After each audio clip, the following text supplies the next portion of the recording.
નમસ્કાર દર્શક મિત્રો, તાપી જિલ્લાની સૌથી વધુ લોકચાહના મેળવતી સમયક્રાંતિ ન્યૂઝ બુલેટિનમાં વિગતવાર સમાચારો નિહાળો। વાલોડ તાલુકાના 4 રસ્તા નજીક તેમજ અન્ય વિસ્તારમાં સ્વૈચ્છિક દબાણ દૂર કરાયા। તાપી જિલ્લાના વાલોડ તાલુકાના 4 રસ્તા, બુહારી અને બાજીપુરા વિસ્તારમાં રોડની બાજુમાં આવેલ લારી ગલ્લાના દબાણો દૂર કરવા માર્ગ મકાન વિભાગ દ્વારા નોટિસ અપાઈ હતી, જે દબાણ જે તે વ્યક્તિઓ દ્વારા સ્વૈચ્છિક રીતે દૂર કરવાની કાર્યવાહી હાથ ધરાઈ હતી, જે માહિતી ગુરુવારના રોજ 1 કલાકે મળી હતી। સોંગઢ તાલુકાના હીરાવાડી ગામની સીમમાં બાઇક સ્લીપ થતાં એક યુવકનું મોત નીપજ્યું।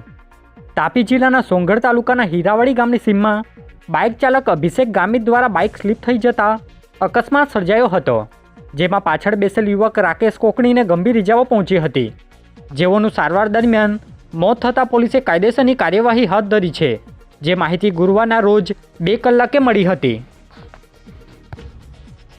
વ્યારા શહેરના આંબેડકર હોલમાં ખેતીવાડી અધિકારીઓની હાજરીમાં કાર્યક્રમ યોજાયો।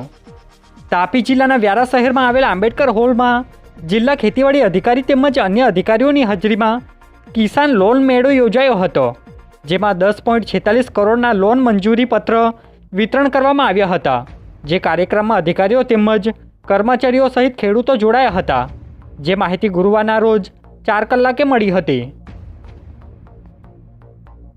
વ્યારાથી ખેરવાડા જતા માર્ગ પર બાઇક અને મોપેડ વચ્ચે અકસ્માત થતાં 5 વ્યક્તિને ઇજાઓ પહોંચી।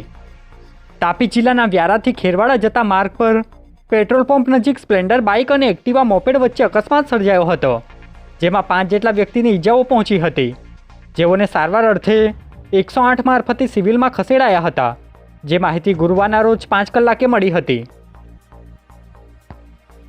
તાપી સેવા સદનના ઓડિટોરિયમ હોલ ખાતે પ્રાથમિક શિક્ષણ અધિકારીની હાજરીમાં કેમ્પ યોજાયો।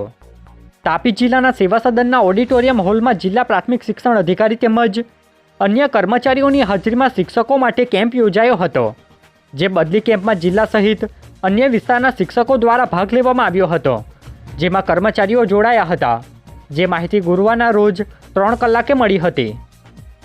વ્યારા તાલુકાના સરકુવા ગામે 40 વર્ષીય ઈસમને સાપે ડંખ મારતા સારવાર અર્થે ખસેડાયા। તાપી જિલ્લાના વ્યારા તાલુકાના સરકુવા ગામના અશોકભાઈ ગામિત ખેતરમાં કામ કરી રહ્યા હતા, એ દરમિયાન સાપે ડંખ માર્યો હતો, જેની જાણ આસપાસના લોકોને કરવામાં આવતા તેઓ દ્વારા તાત્કાલિક સારવાર માટે વ્યારાની સિવિલ હોસ્પિટલમાં ખસેડાયા હતા, જ્યાં સારવાર હેઠળ હોવાનું જાણવા મળ્યું છે, જે માહિતી ગુરુવારના રોજ 4 કલાકે મળી હતી। તાપી જિલ્લા અધિક નિવાસી કલેક્ટર દ્વારા વાહનની લે વેચ કરનાર અંગે જાહેરનામું પ્રસિદ્ધ કરાયું। તાપી જિલ્લાના અલગ અલગ વિસ્તારોમાં નવા અને જૂના વાહનોની લે વેચ કરનારાઓ અંગે અધિક નિવાસી કલેક્ટર દ્વારા જાહેરનામું પ્રસિદ્ધ કરવામાં આવ્યું છે, જે જાહેરનામા મુજબ સંચાલકો દ્વારા વાહનોની લે વેચની વિગતો પોલીસ સ્ટેશન તથા મામલતદારને જમા કરાવવાની રહેશે, જે અંતર્ગત વિવિધ મુદ્દા આવરી લઈ જાહેરનામું પ્રસિદ્ધ કરવામાં આવ્યું છે, જે માહિતી 2 કલાકે મળી હતી। સોંગઢ શહેરના જયસિંહપુરા ટેકરા નજીક આઈસર ટેમ્પાના ચાલકે બાઇકને અડફેટે લેતા 2 વ્યક્તિને ઇજાઓ પહોંચી। તાપી જિલ્લાના સોંગઢ શહેરના જયસિંહપુરા ટેકરા નજીક આઈસર ટેમ્પાના ચાલકે બાઇક પર જઈ રહેલા 2 વ્યક્તિને અડફેટે લીધા હતા, જેમાં અજીત મલેક અને અનિલ ગામિતની ઇજાઓ પહોંચી હતી। બનાવને લઈ તેઓને સારવાર અર્થે ખસેડવામાં આવ્યા હતા, જેને લઈ પોલીસે ટેમ્પા ચાલક વિરુદ્ધ ગુનો દાખલ કરી કાર્યવાહી હાથ ધરી છે, જે માહિતી ગુરુવારના રોજ 2:15 કલાકે મળી હતી।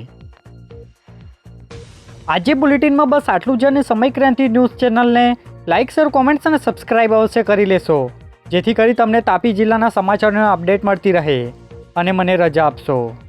આભાર। જય હિન્દ, જય ભારત।